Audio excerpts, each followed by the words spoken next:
You ever have any of those projects that just sort of, you worked on before, you didn't finish them, you put them away in a drawer, or they got stuck on a shelf somewhere, and they just disappeared for a few years? And then something happens where you're like, hey, I remember that thing.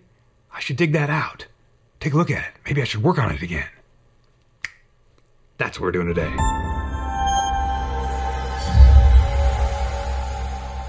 Greetings, good humans, and welcome to Tabletop Alchemy, where sometimes we work on world-building projects or, writing type of projects. And we thank our patrons for supporting such a vast array of weird projects that we do on this channel.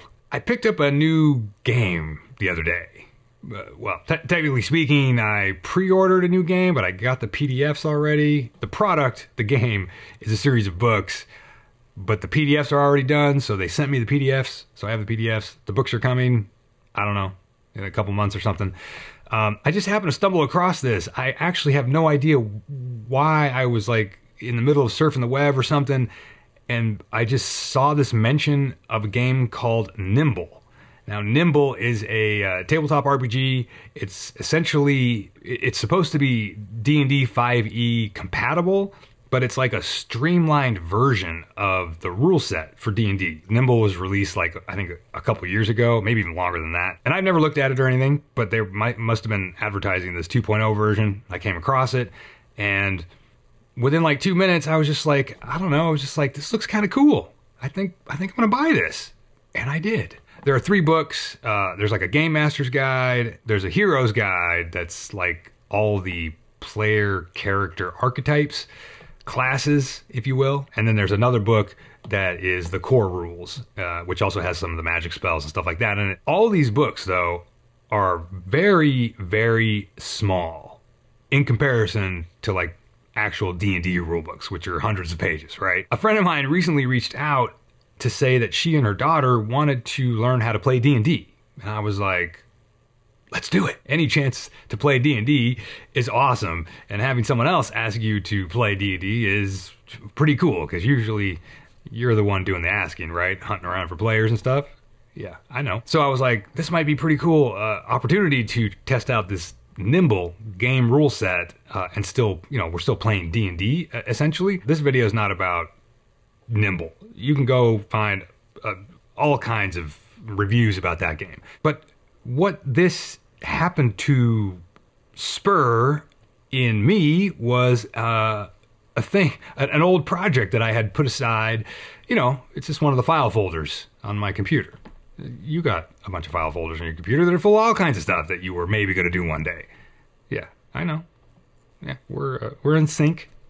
We're good. Donuts and beer. I went and dug out, I don't even know what to call this, to be honest. What I want it to be eventually is a setting. Not like a world setting for D&D, but there's all this third-party content out there where you kind of buy a third-party book for D&D or any other tabletop RPG out there, and it might be it's a setting, but it has an adventure built into it and stuff. I always thought it'd be cool to publish something like that. This all started from me working out a plot for a novel that I was, maybe gonna write one day. I've got about 60 pages of it done. Haven't touched it in 5 years. I'm telling you, we're in sync. Huh? You get it. We've all got a novel down in the drawer, don't we? Or a story or whatever. Yes, I know. It's all good. Anyway, so in plotting in plotting out the novel plot, I plotted out this novel plot. So I have this kind of, it's not complete yet, but I have a through line that goes from the beginning, the middle, and the end. And in the first act, or the first chunk of the book or whatever, there was going to be a set piece that required this corrupted manor that was out in these vineyards out away from this small town. And so I kind of developed the idea of this town. But then I was I went on my little squirrel brain was all tripping out one day on tabletop RPG adventure maps. The overhead maps that you see in a lot of adventures or whatever. And I was like, I want to make a map. And so I made a map of this town, and I called the town Glissendown. And I was just having fun in Photoshop, and I made this map. Look, I made a night version of the map.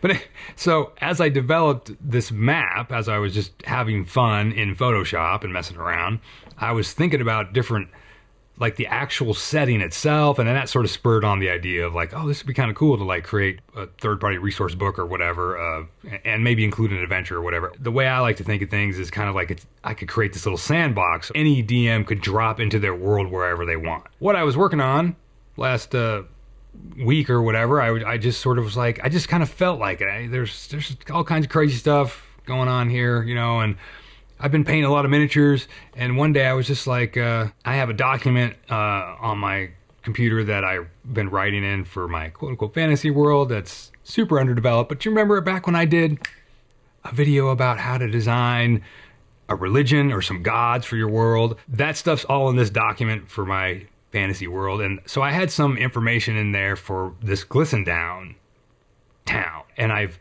continue to take more notes. I've written more notes about it in my notebook periodically over the last couple of years. Just whenever I got certain ideas, I would kind of work on it a little bit, you know, and then just go away from it, whatever.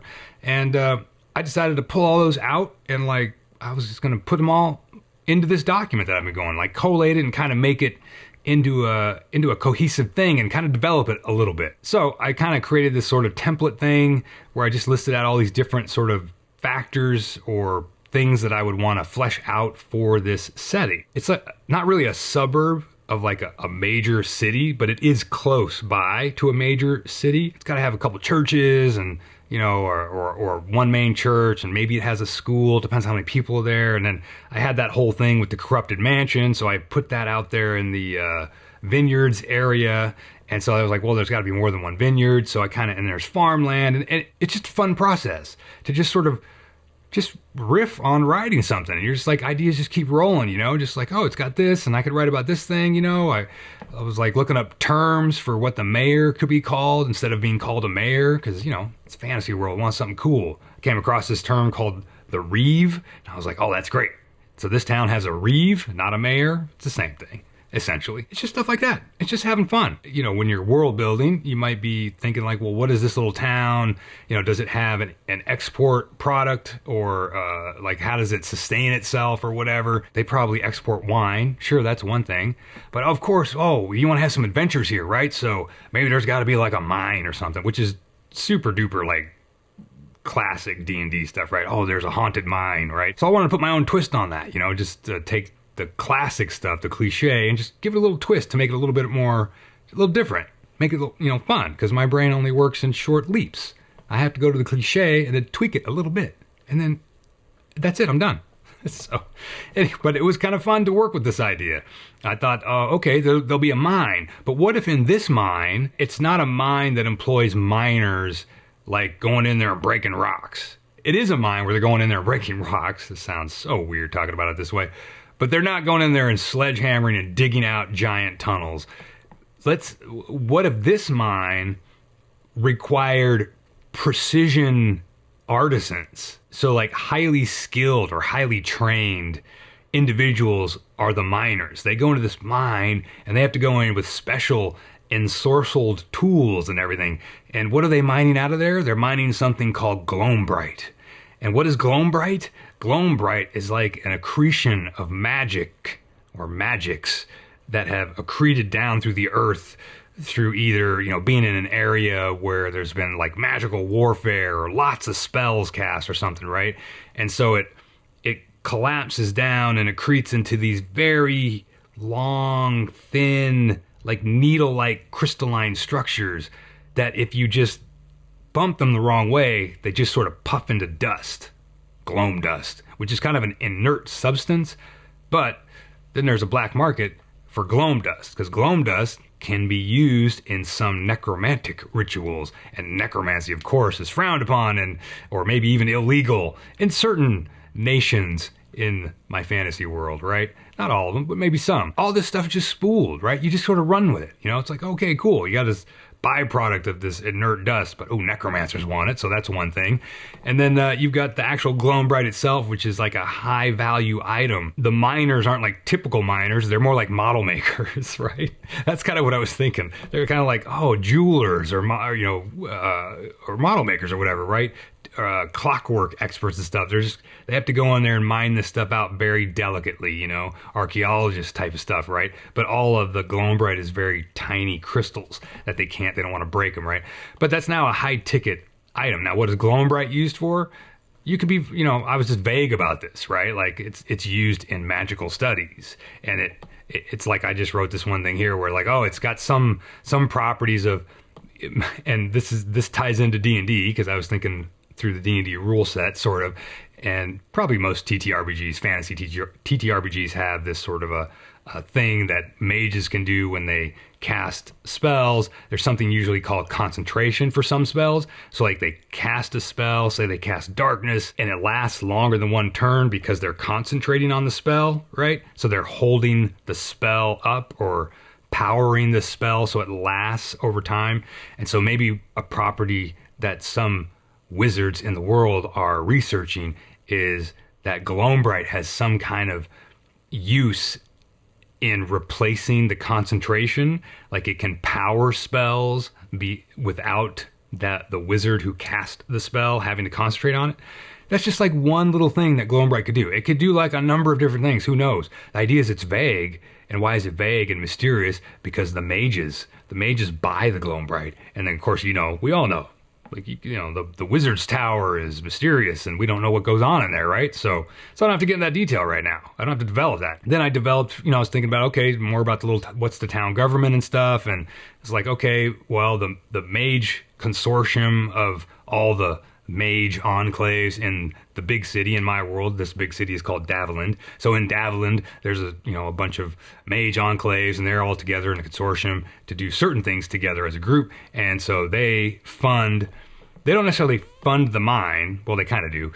They buy the product from the mine, right? But they're also politically always trying to take over the mine, maybe, right? So they've got a seat on the town council, and they fund through the Daviland military. They fund a special detachment that is like basically like a military outpost. So there's a small outpost that has a military presence in Glissendown, and they're there to protect the mine, basically, right? The town itself like keeps ownership of the mine, and so proceeds from the mine come into the town to fund the town, essentially, right? And they have their own town watch, which is run by the town sheriff and who works for the reeve, etc. So now I've got these sort of ideas of these sort of political things that could happen if I ever wanted to run a political adventure. It just gives some cool background if I ever want to throw that stuff out there for players or whatever. There's like another export I thought that would be kind of fun from the town.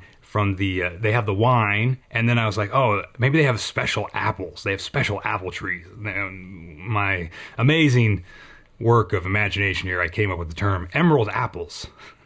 So they're really dull on the outside, like those brown pears, you know, I don't know, Bartlett pears, whatever. When you cut them open, the inside apple is like really bright green, and they're super tart, very sweet, they're super tasty, and they're small. And like the leaves of these apple trees, they're kind of like smaller than regular apple trees, but when they kind of shimmer in the wind or rustle in the wind, they kind of have like a vaguely metallic chime sort of sound to them. You know, they're emerald apple trees. Come on, duh. Look it up in your arborist book. It'll tell you all about them. But I was thinking like, okay, they have this mine that has all this accreted magic in physical form. So maybe that's sort of leaching through all the earth or whatever around the geographic area, and I'm sure it's impacting the apple trees. It must be, right? Of course. I also had this idea. I've always had this idea. I always thought it would be fun to do a story where, not even like in a fantasy world, just the idea that you have a small town, and at some point the characters discover there's a network of tunnels that connect the houses. So then I was thinking like that combination of that idea with these tunnels that connect houses and this mine has accreted magic in crystal form. Couple that with another cliche. Down, down, down underground in the deep dark. There's something chained up down there. And it's actually like emanating magic that has filtered up and maybe created the gloambrite up at the surface. And then I was like, okay, so I have tunnels, which tunnels underground that connect houses evokes for me cults, right? So I was like, okay, so there's a cult in the town. Of course there's a cult in the town, right? It's D&D. We know there's a cult in the town. We just have to find it. So you got these tunnels and everything. I was like, okay, so what if you had two cults? What if there's a cult that's been around for hundreds of years that's responsible for keeping this evil thing that's way down deep, keeping it trapped? And there's another cult that knows that thing is down there, and it knows there's a protective cult, and it wants to free that creature. Cool. So now we got two warring cults. And then I thought, oh, but that can even bubble up to the surface as well in the form of a murder mystery. So maybe there's like, now I haven't written this part, I've just thought about it. Like maybe there's like the mage guilds or whatever, they've got their seat on the town council in Glissendown, right?